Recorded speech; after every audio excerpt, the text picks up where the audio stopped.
جو مضمون میں آپ کے سامنے رکھنا چاہتا ہوں اس زبور کے حوالے سے شکر گزاری سے کون سی ہمیں برکتیں ملتی ہیں۔ یاد رکھیں کہ خدا کے پاک کلام میں لکھا ہے کہ ہر بات میں خداوند کی شکر گزاری کریں۔ تو یہ نہیں کہ صرف ہم شکر گزاری اس وقت ہی کر سکتے ہیں کہ جب خدا ہمیں کوئی چیز دیتا ہے تو پھر ہی ہم شکر گزاری کریں۔ شکر گزاری ہر وقت کرنے کی ضرورت ہے، اور یہ بھی نہیں کہ ہم کچھ دیا، ہمیں کچھ خدا نے دیا تو ہم پھر کچھ دیا کریں، یہ نہیں، بلکہ ہم دل سے ہر بات میں، یعنی کہ ہم یہ بہت بڑا لفظ نہیں خدا کا شکر، یہ بہت بڑا نہیں، اگر ہم اس بات کو اپنی زبان پر استعمال کرتے ہیں، کئی بار ہم دیکھتے ہیں کہ کوئی کسی کا حال پوچھتا ہے تو وہ یہی کہا جاتا ہے کہ خدا کا شکر ہے، یعنی کہ ہم خدا کو یاد کرتے ہیں۔ شکر گزاری یہی ہے کہ ہم خدا کو یاد کرتے ہیں۔ میرے سے تو یہاں پر ہم دیکھتے ہیں کہ یہ زبور خدا کے بندہ داؤد نے میر مغنی جو بادشاہ تھا اس کے لیے لکھا ہے، اور یہ شکر گزاری کے حوالے سے اس نے لکھا ہے، کیونکہ داؤد ایک موسیقار تھا، اور یہ بادشاہوں کے درباروں میں حمد و ثنا کر کے بادشاہوں کو اور اس کی رعا کو خوش کرتا ہے، یعنی کہ جو شکر گزاری کرتا ہے، حمد و ثنا کرتا ہے، اس کے بعد کلام مقدس میں لکھا ہے جو شکر گزاری کرتا ہے وہ خدا کی حمد کرتا ہے، یعنی کہ داؤد خدا کی شکر گزاری کرتا ہے، وہ خدا کی حمد کرتا ہے، اور یہ میر مغنی بادشاہ ہے، اور اس کے لیے وہ شکر گزاری کرتا ہے جب وہ فاتح ہوتا ہے۔ یاد رکھیں کہ داؤد جب بادشاہ نہیں تھا تو ایک چرواہا تھا، بھیڑ بکری چرانے والا تھا، اور بھیڑ بکریاں چراتے چراتے یہ خدا کی حمد و ثنا کرتا تھا۔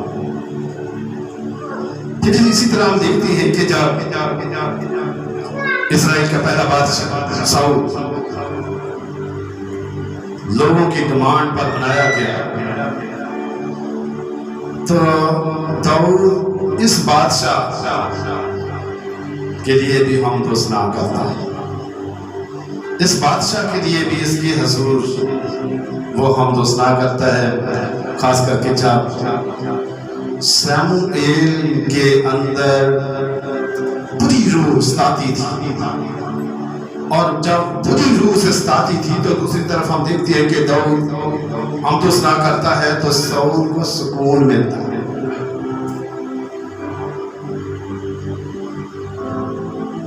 یاد رکھیں کہ حمد و ثنا جو ہے یہ انسان کو دلی سکون پہنچاتا ہے۔ اگر ہم حمد و ثنا غور سے سنتے ہیں، حمد و ثنا بھی خدا کا کلام، یہ نہ سمجھے کہ یہ فلاں کی شاعری ہے، فلاں یہ گانے والا ہے، یہ نہیں، یہ خدا کا کلام ہے۔ خدا کے کلام کی شاعری کی یس میں یعنی کہ غزل کے طور پر یہ تحریر کیا گیا ہے جو شاعر ایسا کرتے ہیں، اور یہاں پر ہم دیکھتے ہیں کہ فتح یابی کے لیے شکر گزاری، تو خدا کا بندہ داؤد خود تحریر بھی کرتا ہے، گاتا بھی ہے اور لکھتا بھی ہے، اور سب کے پاس ایسی نعمتیں نہیں ہوتی لکھنے کی اور گانے کی، تو داؤد کے پاس یہ دونوں باتیں ہیں۔ اور یہاں کلام مقدس میں ہم دیکھتے ہیں کہ جب وہ شکر گزاری کے طور پر میر مغنی کے لیے وہ زبور گاتا ہے تو لکھا ہے، اے خداوند تیری قوت سے بادشاہ خوش ہوگا، اے خداوند تیری قوت سے بادشاہ خوش ہوگا۔ میرے جب انسان خدا کی شکر گزاری کرتا ہے تو خدا اسے قوت دیتا ہے، طاقت دیتا ہے، جوش دیتا ہے، تو اسی سے پھر بادشاہ خوش ہوتا ہے۔ میرے چیزیں یہاں پر دیکھتی ہیں کہ تیری قوت سے بادشاہ خوش ہوتا ہے۔ جب ہم خدا کی شکر گزاری کریں گے تو یاد رکھیں کہ ہمارے اندر ایک قوت آ جائے گی، جوش جذبہ آ جائے گا، طاقت آ جائے گی۔ شکر گزاری کرنے والا شخص خدا کی حمد کرتا ہے اور اس میں خدا کا روح کام کرتا ہے۔ یاد رکھیں کہ خدا کا روح انسان کی زندگی میں قوت بھر دیتا ہے، دلیری آ جاتی ہے۔ یعنی کہ جو شخص شکر گزاری کرتا ہے خدا اسے قوت دیتا ہے، طاقت دیتا ہے، دلیری دیتا ہے، ہمت دے دیتا ہے، اور بادشاہ اس بات سے خوش ہوتا ہے۔ یاد رکھیں کہ جب پاک روح انسان کی زندگی میں آتا ہے تو اس کی زندگی خوش ہو جاتی ہے، بحال ہو جاتی ہے اور وہ طاقت سے بھر جاتا ہے۔ کلام مقدس میں ہم دیکھتے ہیں کہ ڈرپوک شاگرد جو یسوع مسیح کو چھوڑ کر بھاگ جاتے ہیں، یسوع مسیح مرتبہ سے اٹھنے سے پہلے ان کو بتاتے ہیں کہ میں جاتا ہوں اور دوسرا مددگار تمہارے لیے بھیجتا ہوں۔ اور جب روح القدس ان کو مل جاتا ہے تو وہی شاگرد بڑی دلیری کے ساتھ خدا کی منادی کرتے ہیں، خدا کا کلام سناتے ہیں دلیری کے ساتھ۔ یہ خداوند کی قوت ہے۔ جب انسان کی زندگی میں خدا کی قوت آ جاتی ہے تو اس کے اندر دلیری آ جاتی ہے، اور جب دلیری آ جاتی ہے تو کمزور شخص میں جب دلیری آ جاتی ہے تو یاد رکھیں کہ وہ خوش ہو جاتا ہے۔ یہاں کلام مقدس میں ہم دیکھتی ہیں کہ تیری نجات سے انہیں نہایت شادمانی ہوگی، تیری نجات سے۔ میرے سے نجات کا مطلب سب جانتے ہیں، رہائی، چھٹکارا، آزادی، مکر سے، سب سے بڑھ کر گناہوں سے آزادی۔ تیری نجات سے اسے نہایت شادمانی ہوتی ہے۔ میرے چیزیں یاد رکھیں کہ خداوند یسوع مسیح ہماری نجات ہے۔ خداوند یسوع مسیح اس جہان کی نجات بن کر اس دنیا میں آئے۔ بائبل مقدس میں ہم دیکھتے ہیں کہ کئی بادشاہوں نے خداوند یسوع مسیح کے ستارے کو دیکھا جب وہ خوشی کی بشارت دے رہا تھا، تو وہ یروشلم میں جاتے ہیں اور یسوع کو دیکھتے ہیں اور بہت خوش ہوتے ہیں۔ نجات کو دیکھ کر، نجات دہندہ کو دیکھ کر بہت خوش ہوتے ہیں۔ اور یہاں کلام مقدس میں ہم دیکھتے ہیں کہ تیری نجات شادمانی ہوگی، تیری نجات سے شادمانی ہوگی۔ میرے چیزوں، اگر کسی کو قیدی کو رہائی ملتی ہے، نجات ملتی ہے، تو کتنی اسے شادمانی ہو جاتی ہے۔ یعنی کہ یہ میر مغنی بادشاہ جب اس ملک فتح کر کے واپس آتا ہے تو داؤد اس کے لیے شکر گزاری کا گیت گاتا ہے، مزمور گاتا ہے، اور نہایت بادشاہ شادمان ہوتا ہے، خوش ہوتا ہے تیری نجات سے، رہائی سے، آزادی سے۔ میرے جیسا بادشاہوں نے خداوند یسوع مسیح کو دیکھا، بہت شادمان ہوئے۔ ہو سکتا ہے کہ وہ بادشاہ بھی منتظر ہوں، نجات کے منتظر ہوں، نجات دہندہ کے منتظر ہوں، اور میرے جیسا بادشاہ خوش ہوں۔ آج ضرورت ہے کہ ہم بھی شادمان ہوں، ہم بھی خوش ہوں۔ جس طرح شمعون کہتا ہے کہ میں نے اپنی آنکھوں سے تیری نجات کو دیکھ لیا ہے، اب اپنے خادم کو رخصت کر۔ یعنی کہ یسوع مسیح کو اس نے دیکھا، خوش ہوا، شادمان ہوا، اور اب وہ اس دنیا سے جانا چاہتا ہے۔ میرے چیزوں، یعنی کہ یسوع کو دیکھنے والا شخص دکھی نہیں رہتا، نجات پا جاتا، خوش ہو جاتا کہ میں نے اپنی آنکھوں سے یسوع کو دیکھا ہے۔ میرے چیزوں، یہاں پر ہم دیکھتی ہیں کہ خدا کا بندہ داؤد بادشاہ کے لیے شکر گزاری کا مزمور لکھتا ہے، اور وہ کہتا ہے کہ تیری نجات کو بادشاہ نے دیکھا اور شاید مانا، تیرے کاموں کو، تیری طاقت کو، تیری قوت کو دیکھا اور بادشاہ خوش ہوا۔ میرے چیزوں، صرف میر مغنی بادشاہ ہی نجات کو دیکھ کر خوش نہیں ہوا، ہم سب خداوند یسوع مسیح جو ہمارا نجات دہندہ ہے، ہم اسے دیکھتے اور خوش ہوتے ہیں۔ آئے سال ہم اس کی عید مناتے ہیں، بڑا دن، بڑی خوشی مناتے ہیں۔ تو نے اس کے دل کی آرزو پوری کی۔ بادشاہ کے دل میں آرزو تھی کہ میں فتح پاؤں اور پھر شکر گزاری کروں۔ میرے جیسا جو شخص شکر گزاری کرتا ہے، خدا اس کی ہر آرزو پوری کرتا ہے، ہر آرزو۔ یہاں کلام مقدس میں لکھا ہے کہ اس کی ہر آرزو پوری ہوتی ہے۔ یاد رکھیں کہ انسانی جسم میں بے شمار خواہشات ہیں، بے شمار آرزویں ہیں، امنگیں ہیں ہماری زندگی میں، بے شمار۔ ہم صبح سے لے کر شام تک مانگتے رہے تو ہو سکتا ہے کہ ہماری پھر بھی خواہشیں کم پڑ جائیں، زیادہ ہو جائیں۔ اتنے انسان کے اندر خواہشات ہیں۔ یہاں کلام مقدس میں لکھا ہے کہ تو اس کے دل کی آرزو بھر لاتا ہے، پوری کرتی۔ یعنی کہ جو شادمان ہے، جو خدا کی شکر گزاری کرتا ہے، جو خدا کی شکر گزاری کرتا ہے، خدا اس کی ہر آرزو جو ہے وہ پوری کرتا ہے۔ لیکن جو خدا کی شکر گزاری نہیں کرتا، اس کی کیسے آرزو پوری ہو سکتی ہے؟ جو شکر گزاری کرتا ہے وہ خدا کے ساتھ وفاداری کا اظہار کرتا ہے۔ جو شکر گزاری کرتا ہے وہ خدا کی حمد و ثنا کرتا ہے۔ جو شکر گزاری کرتا ہے وہ اپنے آپ کو خدا کے تابع کرتا ہے، وہ خدا کا وفادار ہے۔ اور جو خدا کے ساتھ وفادار ہے، خدا اس کی ہر آرزو پوری کرتا ہے، ہر خواہش پوری کرتا ہے۔ کیونکہ کلام مقدس میں ہم دیکھتے ہیں کہ خداوند یسوع مسیح فرماتے ہیں، مانگو تو دیا جائے گا، ڈھونڈو تو پاؤ گے، دروازہ کھٹکھٹاؤ تمہارے واسطے کھولا جائے گا۔ میرے کلام مقدس میں ہم دیکھتے ہیں کہ یہ بھی لکھا ہے، تم مانگتے ہو تمہیں ملتا نہیں ہے، تم کھٹکھٹاتے ہو تمہارے لیے کھولا نہیں جاتا، تم ڈھونڈتے ہو تمہیں ملتا نہیں۔ کیوں؟ کیونکہ ایمان کی کمی ہے، نیت کی کمی ہے، نیت صاف نہیں ہے۔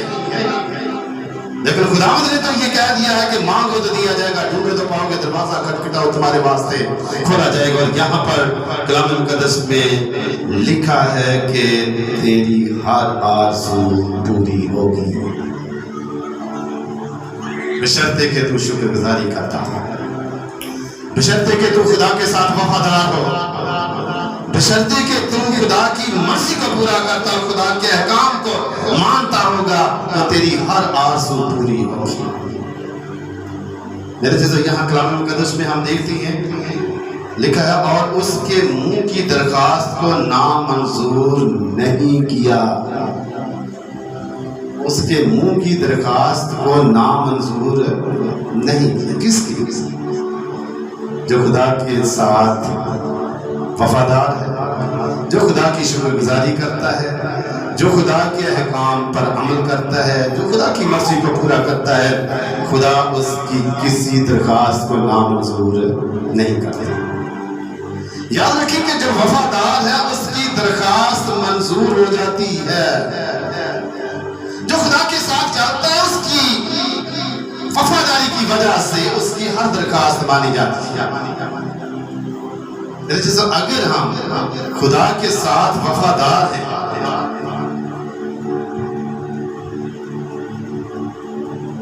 ہم خدا کی ہر بات میں شکر گزاری کرتے ہیں، ہم ہر بات میں خدا کی مرضی کو پورا کرتے ہیں، تو ہماری ہر بات، ہر خواہش، ہر ضرورت پوری ہو سکتی ہے۔ اور اگر ہم خدا کی مرضی کو پورا نہیں کرتے تو ہماری بھی کوئی مرضی پوری نہیں ہوگی۔ ہماری درخواست، اگر کوئی ملازم ہے تو وہ چھٹی جانا چاہتا ہے تو وہ درخواست لے کر اپنے مالک کی میز پر رکھ دیتا ہے کہ میں اتنا عرصہ چھٹی جا رہا ہوں۔ اگر وہ نوکر وفادار تو مالک درخواست دے کر اوکے کر دے گا۔ اگر وہ نوکر وفادار نہیں ہے، اپنے کام میں سستی برتتا ہے، تو اس کی درخواست منظور نہیں ہوگی، اسے کہا جائے گا کہ دوبارہ آئے۔ میرے جو یہاں پر ہم کلام مقدس میں دیکھتے ہیں کہ لکھا ہے کہ اس کے منہ کی درخواست کو نامنظور نہیں کیا، یعنی کہ جو کچھ اس نے مانگا اسے مل گیا۔ کلام مقدس میں ہم دیکھتے ہیں کہ دعا جو ہے ایک درخواست ہے، خدا سے درخواست کرنا۔ جب دعا کرتے ہیں تو ہم خدا سے درخواست کرتے ہیں۔ جن لوگوں نے جو خدا کے ساتھ وفادار تھے، جب انہوں نے خدا سے دعا کی تو خدا نے ان کی سن لی۔ میرے دوستو، کلام مقدس میں ہم دیکھتے ہیں کہ ایک عورت جو بے اولاد تھی، سوتن کے تانے سنتی تھی، دکھی عورت۔ اور یاد رکھیں کہ بے اولاد کوئی بھی کیوں نہ وہ دکھی ہوتا ہے۔ اور کئی بار ہم یہ بھی دیکھتے ہیں کہ جن کی اولاد ہو جاتی ہے، نافرمان ہوتے، وہ بھی دکھی ہوتے ہیں۔ حنا نے خدا کے گھر میں آ کر ایمان کے ساتھ دعا کی، اور دعا کے ساتھ ایک عہد بھی کرتی ہے کہ خداوند اگر تو مجھے اولاد دے گا تو وہ بیٹا میں تجھے واپس کروں گی۔ دعا کی اور عہد کیا۔ یاد رکھیں کہ دعا کے ساتھ عہد بہت ہی ضروری ہے۔ عہد کر کے دعا کریں، پھر خدا سے مانگیں، پھر ہماری ہر درخواست پوری ہوگی، منظور ہوگی، رد نہیں ہوگی۔ اسی طرح کلام مقدس میں ہم دیکھتے ہیں کہ خدا نے ایک نبی کو کہا کہ تو فلاں شہر میں جا، منادی کر، نافرمانی کرتا ہے، حکم توڑتا ہے، نینوا کی بجائے ترسیس کو جانے والے جہاز میں سوار ہوتا ہے، سمندر میں طوفان آ جاتا ہے اور یونا کو مچھلی سمندر میں ڈالا جاتا ہے، مچھلی نے اسے اپنے اندر نگل لی۔ مچھلی کے پیٹ میں وہ خدا سے درخواست کرتا ہے، دعا کرتا ہے، بہت بڑی مصیبت میں ہے، بہت بڑے دکھ میں ہے، بلکہ وہ کہتا ہے کہ موت نے مجھے گھیر لیا ہے۔ موت میں گھیرا ہوا شخص خدا سے درخواست کرتا ہے اور خدا اس کی سن لیتا ہے۔ اس کے ساتھ اس نے بھی وعدہ کیا کہ میں دوبارہ نینوا جاؤں گا، وہاں جا کر منادی کروں۔ میرے جیسا حنا نے دعا کی، وعدہ کیا، یونا نے دعا کی، وعدہ کیا، ان کی سنی کی۔ میرے جیسے یہاں پر ہم دیکھتے ہیں کہ یہ اصل بات یہ ہے کہ یہ خدا کے وفادار تھے۔ جب وفادار انسان حکم توڑتا ہے تو خدا اسے تنبیہ بھی کرتا تاکہ وہ واپس آ جائے۔ جب وہ واپس آتا ہے سمجھتا ہے، کلام مقدس میں مکاشفہ کی کتاب میں لکھا کہ خیال کر کہ تو کہاں سے گرا ہے اور پہلے کی طرح کام کر، توبہ کر اور بحال ہو جا۔ میرے جیسا ہم انسان ہیں، انسان ہوتے ہوئے ہمارے اندر بے شمار کمیاں، کمزوریاں پائی جاتی ہیں، لیکن کئی لوگوں سے یہ سنا کہ ہم نے تو کبھی گناہ کیا ہی نہیں، ہم تو راست باز ہیں۔ ان کے لیے خدا کا کلام یہ ہے کہ جو اپنے آپ کو راست باز کہتا ہے وہ اپنے آپ کو دھوکہ دیتا ہے۔ خداوند یسوع مسیح کے پاس جیسے کہ ہم نے اس بات کو سیکھا کہ ایک نوجوان خداوند یسوع مسیح کے پاس آیا، اس نے کہا نیک استاد میں کیا کروں کہ ہمیشہ کی جائے، تو خداوند یسوع مسیح فوراً سے کہتا ہے کہ تو مجھے نیک کیوں کہتا ہے؟ میرے چیز یعنی کہ انسان جو ہے وہ نیک ہو ہی نہیں سکتا۔ کلام مقدس میں لکھا ہے کہ سب نے گناہ کیا اور خدا کے جلال سے محروم ہے، اور یاد رکھیں کہ انسان تو بات یہ خدا یسوع مسیح کے الفاظ ہے کہ انسان باتوں باتوں میں خطا کرتا ہے، لیکن یاد رکھیں کہ اگر ہم واپس آ جاتے ہیں یعنی کہ توبہ کرتے ہیں، اپنے گناہ کا اقرار کرتے ہیں کہ یونا مچھلی کے پیٹ میں اپنے گناہ کا اقرار کرتا ہے اور خدا اس کی سن لیتا ہے اور وہ کہتا ہے کہ میں وہی کام کروں گا جو خداوند کو نے مجھے سونپا ہے، واپس آ جاتا ہے۔ میرے چیزوں آج اپنی زندگی کے اندر جان کر دیکھیں، ہمیں اپنی زندگی میں ہو سکتا ہے گناہ ہی گناہ نظر آئے کہ میں نے تو یہ بھی کام اچھا نہیں کیا، میں نے وہ کام بھی اچھا نہیں کیا، فلاں کام بھی اچھا نہیں کیا، تو ہو سکتا ہے کہ ہماری بدیاں ہماری نیکیوں سے بڑھ جائیں، لیکن خدا کا فضل میرے لیے کافی ہے۔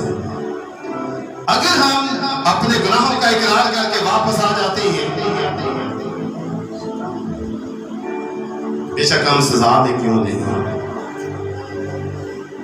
دکھوں میں خدا کو یاد کریں، خدا سنتا ہے۔ تو یہاں پر ہم کلام مقدس میں دیکھتے ہیں کہ خدا کے سامنے جو شخص بھی درخواست رکھتا ہے شرط ہے کہ وہ شکر گزاری کرنے والا ہو اور اس کی درخواست منظور ہوگی، منظور نہیں ہوگی، منظور ہوگی۔ اگر ہم ایمان کے ساتھ اس کے پاس آ جاتے ہیں منظور ہوگی۔ اور پھر کلام مقدس میں اس طرح لکھا ہے کیونکہ تو نے اسے عمدہ برکتیں بخشنے میں پیش قدمی کرتا اور خالص سونے کا تاج اس کے سر پر رکھتا ہے۔ جو شکر گزاری کرتا ہے، جو اپنے گناہوں کو ترک کر کے خداوند سے معافی مانگتا ہے اور درخواست کے ساتھ وہ وعدہ کرتا ہے، واپس آ جاتا ہے، تو اس کے لیے کیا ہے؟ اسے عمدہ برکتیں بخش دیتا ہے۔ عمدہ کھانا تو ہم نے عمدہ سنا ہوگا، لیکن برکتیں عمدہ، یہ وہ برکتیں ہیں جو اعلیٰ برکتیں، اچھی برکتیں، ان کا خود یہاں پر ذکر کیا جا رہا ہے، عمدہ برکتیں، یعنی کہ جو خدا کی شکر گزاری کرتا ہے، جو خدا کے ساتھ وفادار رہتا ہے، خدا اسے عمدہ برکتیں دیتا ہے۔ میرے جیسا ہم ہیرا پھیری کریں پھر بھی کہیں کہ خدا میری سنتا نہیں، کیسے سن لے گا؟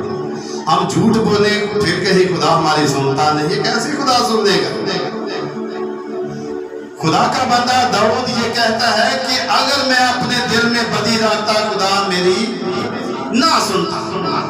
جو شخص بھی اپنی زندگی میں اپنے اندر بدی رکھتا ہے خدا اس کی نہیں سنتا، اس کی سنتا ہے جس کے اندر بدی نہیں ہے۔ یہ داؤد کے الفاظ ہیں، جس کے اندر بدی نہیں ہے، بری باتیں نہیں ہیں، برے ارادے، برے خیال، بری سوچیں نہیں ہیں، خدا اس کی سنتا ہے۔ میرے چیزوں یعنی کہ خدا اس کی سن کر عمدہ برکتیں دیتا ہے، عمدہ برکتیں، ہر برکتیں جو خدا نے انسان کے لیے تیار کر رکھی ہے، بنا رکھی ہے، خدا اسے ہر برکت دیتا ہے۔ لیکن جو خدا کی نافرمانی کرتا ہے، خدا کے حکموں کی تابعداری نہیں کرتا، خدا کے حکموں کو نہیں مانتا، خدا اسے عمدہ برکتیں نہیں بلکہ ہو سکتا ہے کہ بری برکتیں ان کو دے، وہ بھی بری بھی برکتیں ہوتی ہے۔ مثلا لاد خدا کی طرف سے بہت بڑی برکت ہے، اگر اولاد نافرمان نکل آئے تو وہ عمدہ برکت ہے، یا اولاد پاہج نکل آئے کیا وہ عمدہ برکت ہے، یا اولاد اندھی ہو کیا وہ عمدہ برکت ہے۔ میرے جیسے عمدہ برکت کے لیے ضروری ہے کہ ہم خداوند کے وفادار، خداوند کے ساتھ پست رہ کر اپنی زندگی گزاریں، پھر ہمیں عمدہ برکتیں، ہر طرح کی نعمتیں، آسمان سے خدا روٹی نازل کر دیتا ہے، خشک چٹانوں سے خدا پانی پلا دیتا ہے، اور بیابانوں میں خدا روشنی کر دیتا ہے، یعنی کہ خدا عمدہ برکتیں عطا کر دیتا ہے۔ میرے سے یہاں کلام مقدس میں ہم دیکھتی ہیں، اور تجھ سے زندگی چاہی اور تو نے بخشی، بلکہ عمر کی درازی بخش دی۔ بڑی بات ہے۔ میرے سے انسان کیا چاہتا ہے زندگی میں، لیکن خدا عمر کی درازی دے دیتا ہے۔ اکثر بچہ پیدا ہوتا ہے تو یہی دعا کی جاتی ہے کہ خدا اسے عمر کی درازی دے، لمبی زندگی دے، عمر کی برکت دے۔ میرے جیسے یہاں کلام مقدس میں ہم دیکھتے ہیں کہ خدا عمر کی درازی ہمیشہ کے لیے دے دیتا ہے، یعنی کہ ہمیشہ کی زندگی دے دیتا ہے اس کو جو خدا کی شکر گزاری کرتا ہے، جو خدا کے ساتھ وفادار ہے، جو خدا کی مرضی کو پورا کرتا ہے۔ یاد رکھیں کہ خدا اسے ہر برکت سے نوازتا ہے۔ بائبل مقدس میں ہم دیکھتے ہیں کہ 5واں حکم سب جانتے ہیں کہ تو اپنے باپ اور اپنی ماں کی عزت کر، یہ حکم ہے۔ اور آگے لکھا ہے کہ میں تجھے عمر کی درازی دوں گا، اور پھر جس ملک میں تو ہوگا خدا تیرا بھلا کرے گا۔ والدین کی فرما برداری سے برکت، عمر کی برکت اور بھلائی، نیکی، تیرے ساتھ نیکی ہو۔ میرے جیسا اسی طرح کلام مقدس میں ہم دیکھتے ہیں تیری نجات کے سبب سے اس کی شوکت عظیم ہے، اور تو اسے حشمت و جلال سے راستہ کرتا ہے، کیونکہ تو ہمیشہ کے لیے اسے برکتوں سے مالا مال کرتا ہے، اور اپنے حضور اسے خوش و خرم رکھتا ہے۔ یعنی کہ وہ شخص جو خداوند کی شکر گزاری کرتا ہے، وہ شخص جو خدا کی تابعداری میں زندگی گزارتا ہے، وہ شخص جو خداوند سے ڈرتا ہے اور خدا کی مرضی کو پورا کرتا ہے، خدا اس سے برکتوں سے مالا مال کر دیتا ہے۔ پھر کلام مقدس میں لکھا ہے کہ اسے کبھی جنبش نہیں ہوگی، اسے کوئی ہلانے جلانے والا نہیں ہوگا۔ جو خدا کے ساتھ وفادار ہے، جو خدا کی شکر گزاری کرتا ہے، خواہ وہ بادشاہ ہے، خواہ وہ غریب ہے، خواہ وہ کوئی بھی ہے، اسے جنبش نہیں ہوگی، اسے وہ قائم رہے گا۔ یعنی کہ ہم سب جانتے ہیں کہ پچھلا دور عمران خان کا تھا، تو اس کی حکومت گر گئی، جنبش ہو گئی، لیکن جو خدا کے ساتھ وفادار ہوتا ہے اس کی حکومت جو ہے وہ جنبش نہیں کھاتی۔ اسی طرح انسان اگر خداوند میں مضبوط ہے تو وہ جنبش نہیں کھائے گی، بلکہ وہ قائم رہے گی۔ ہزار مخالفتیں ہوں، ہزاروں دشمنیاں ہوں، لیکن وہ کامیاب رہتا ہے، کیونکہ وہ خدا کا شکر گزار ہے، خدا کی شکر گزاری کرتا ہے، ہر بات میں خداوند کی شکر گزاری کرتا ہے، اس لیے اس کا دل قائم ہے، وہ خداوند میں مضبوط ہے۔ میری چیزوں آج ضرورت ہے کہ ہم خدا کی شکر گزاری کریں، ہر بات میں خداوند کی شکر گزاری کریں، اور خدا کی یہ مرضی ہے کہ ہم اپنی زندگی میں خدا کی شکر گزاری کریں۔ اور اگر ہم خداوند کی شکر گزاری کرتے ہیں تو خدا ہمیں قوت دیتا ہے، طاقت دیتا ہے، اپنا پاک روح دیتا ہے۔ اگر ہم شکر گزاری کرتے ہیں پھر ہم دیکھتے ہیں کہ خدا اپنی نجات دکھا کر ہمارا دل شادمان کر دیتا ہے، پھر ہماری ہر آرزو جو ہے وہ پوری ہوتی ہے، اور ہماری درخواستیں نامنظور نہیں ہوگی۔ جو کچھ بھی ہم خدا سے مانگیں گے خدا ہمیں دے گا، بشرطے کہ ہم شکر گزاری کرنے والے ہیں۔ اگر ہم خدا سے زندگی چاہتے ہیں تو وہ ہمیشہ کی زندگی ہمیں دے دیتا ہے۔ تو میرے چیزیں پیچھے اس کے یہ ہے کہ ہم خدا کی شکر گزاری کرنے والے ہوں، ہر بات میں خدا کی شکر گزاری کریں۔ یہ نہیں کہ سکھ میں خدا ہمیں کوئی اچھی چیز ہے ہم خدا کی شکر گزار بعد میں بھول جائیں۔